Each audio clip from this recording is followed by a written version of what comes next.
Buenos días, gracias por continuar con nosotros. Bueno, estamos listos esta mañana, en lo particular para mí, para abordar un tema que causa mucha indignación. Mire, le leo un dato rápidamente antes de presentarle a mis dos invitadas de esta mañana para hablar sobre este tema. Hay dos mujeres que se encuentran graves, internadas en el Hospital Rosales y por supuesto en el Hospital Francisco Menéndez, mientras que sus respectivas parejas han sido detenidas. ¿Por qué? Porque quemaron.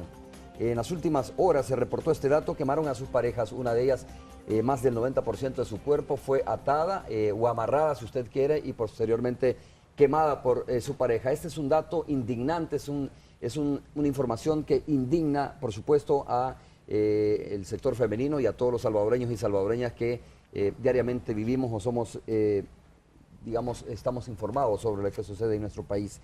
Quiero también auxiliarme de un gráfico para mostrarle a usted cómo están las cifras hasta este momento sobre el tema de los feminicidios. De enero a abril del 2013, la Policía Nacional Civil informaba que se registraron un total de 64 feminicidios, una reducción bastante significativa, decían los datos de la Policía Nacional Civil, del 65.6% si se compara con el mismo periodo en el año 2012, ¿no? Es decir, la policía consignaba que había una reducción de los feminicidios en el país. Lo que se había registrado a la fecha que le he mencionado, la mayoría de estos datos se dieron precisamente en el mes de marzo del año 2013. En enero se registraron 18 casos, en febrero se registraron 12 casos, 22 en marzo y en abril eran 12 casos. La mayoría de estos era en el área rural, 42 de los que sucedieron eran en el área rural y 22 eran del área urbana, y el departamento más afectado era, por supuesto, San Salvador, seguido de La Libertad, y Chalatenango era de los departamentos que registraban también casos de feminicidios.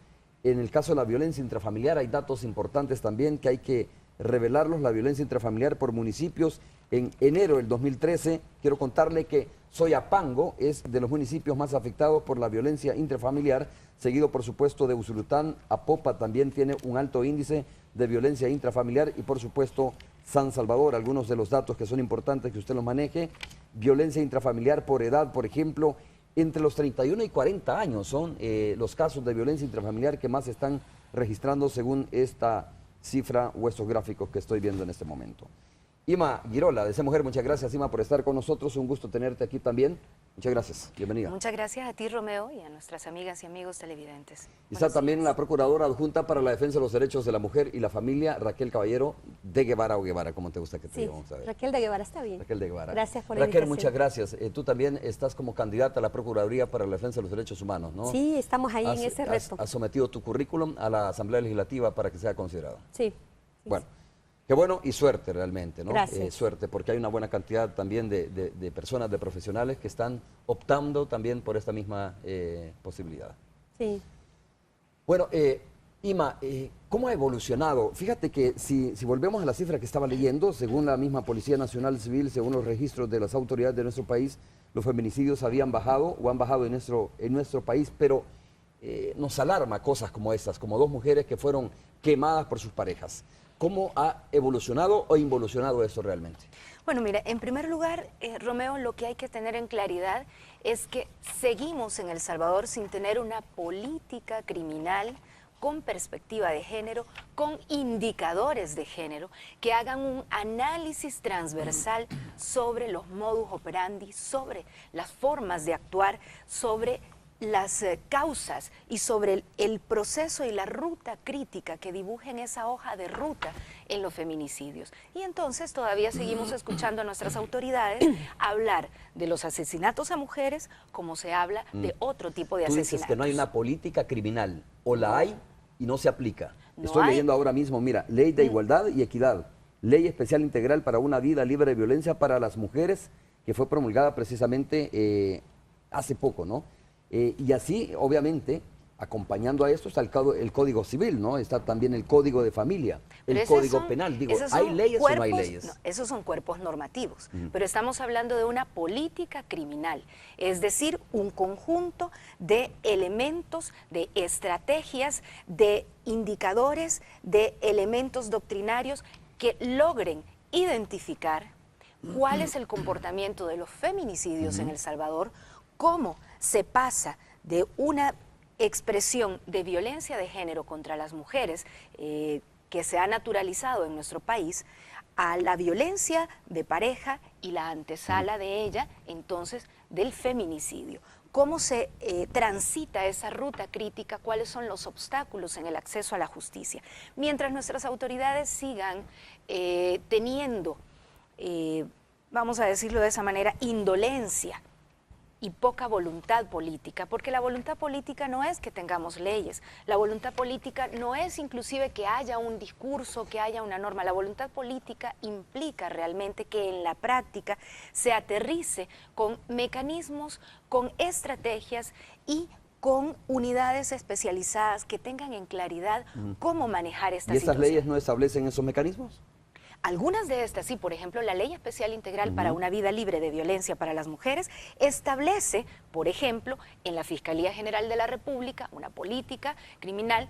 Hay algún avance en los últimos 2 años, pero sigue todavía desarticulado en el caso del Ministerio de Justicia y Seguridad, y mira qué pena, el ex viceministro de Justicia y Seguridad violentando a su pareja también, y mira qué clase de funcionarios podemos tener entonces dirigiendo, porque a ellos les corresponde, según esta Ley Especial Integral, el Sistema Nacional de Estadísticas. Entonces acá estamos hablando de que necesitamos de una vez por todas aclararnos que a las mujeres en El Salvador se nos asesina por razones diferentes que a los hombres, que no estamos hablando acá de riñas, que no estamos hablando acá de pandillas. Por razones diferentes que a los hombres, ¿como cuáles, por ejemplo? Violencia de género, es decir, por el hecho de ser mujeres, y esto tiene que ver entonces la descalificación hacia las mujeres, hay un alto porcentaje de esta violencia que es generada desde las parejas o exparejas, y acá estamos hablando desde los novios y exnovios hasta los esposos y exesposos.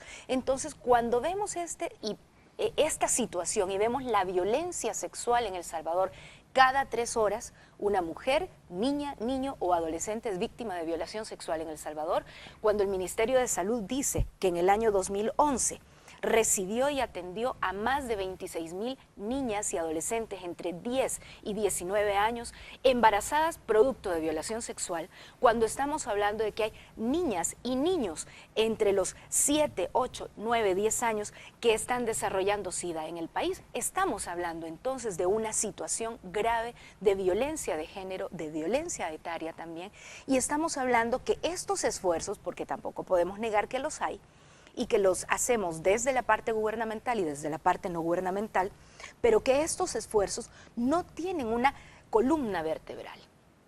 No tienen una política, como tú decías. Además de la política, la columna vertebral está compuesta por la política, por una institucionalidad fortalecida, que aunque la hay, no está fortalecida, por presupuesto y además por una visión transversalizada en todas las políticas de Estado.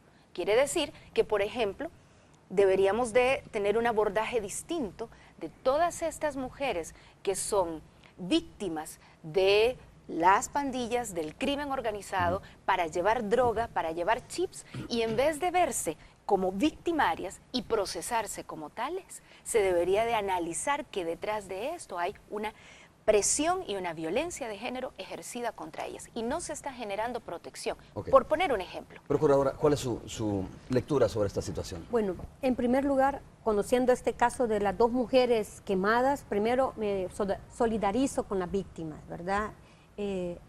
Realmente es repugnable lo que ha sucedido, pero esto solamente es reflejo de lo que está sucediendo en muchos hogares en nuestro país. 1 de cada 3 mujeres ha sido víctima de violencia intrafamiliar. Vemos que las diferentes formas de violencia que se dan en el mundo, en nuestro país, que también es conocido como uno de los países más violentos del mundo, realmente tiene que haber una respuesta estatal, una respuesta coordinada y una respuesta con corresponsabilidad, es decir, que no solo la responsabilidad del Estado, sino también la sociedad. Tiene que haber, que tenemos que ir erradicando esa complicidad colectiva, el hecho de aquella indolencia, ¿verdad? Que las mismas personas dicen, una muerta más, es decir, yo un día de estos que bajábamos con mi grupo familiar, que salíamos de la casa, encontramos en el trayecto que veníamos una mujer cercenada. Entonces, ¿y cómo podemos decir? Es horrendo esto, deberíamos de hacer duelo nacional por estos crímenes, decir que tiene que haber conciencia colectiva de esta problemática y que las instituciones reaccionen ante la problemática realmente con una responsabilidad. Es decir, aquí no solamente responsabilidad de la Fiscalía para la investigación de los crímenes y de la policía como el ente auxiliar, sino también el órgano judicial, que haya una respuesta más coherente a la problemática de violencia que sufren las mujeres. Ahora, pregunto a las dos, porque Ima, tú decías, mire, no hemos encontrado todavía el camino, ¿no? Realmente hay esfuerzos, decías, pero si juzgamos a partir de las cifras que leímos al principio, decía que según datos de la misma Policía Nacional Civil, ha habido una reducción del 65.6%, o sea, más del 50%, podríamos y tendríamos que decir que vamos en el camino correcto. Lo que pasa es que, perdón, pero habría que ver realmente, sí. A ver, esto es muy claro como que dependiendo de la pregunta encuentras la respuesta, ¿verdad? ¿Qué tipo de respuesta están encontrando? Se ha lanzado el planteamiento que hay que reducir los homicidios, no los feminicidios, pero dicen los homicidios. Y entonces se buscan las estadísticas y se buscan aquellos indicadores que logren identificar esa información.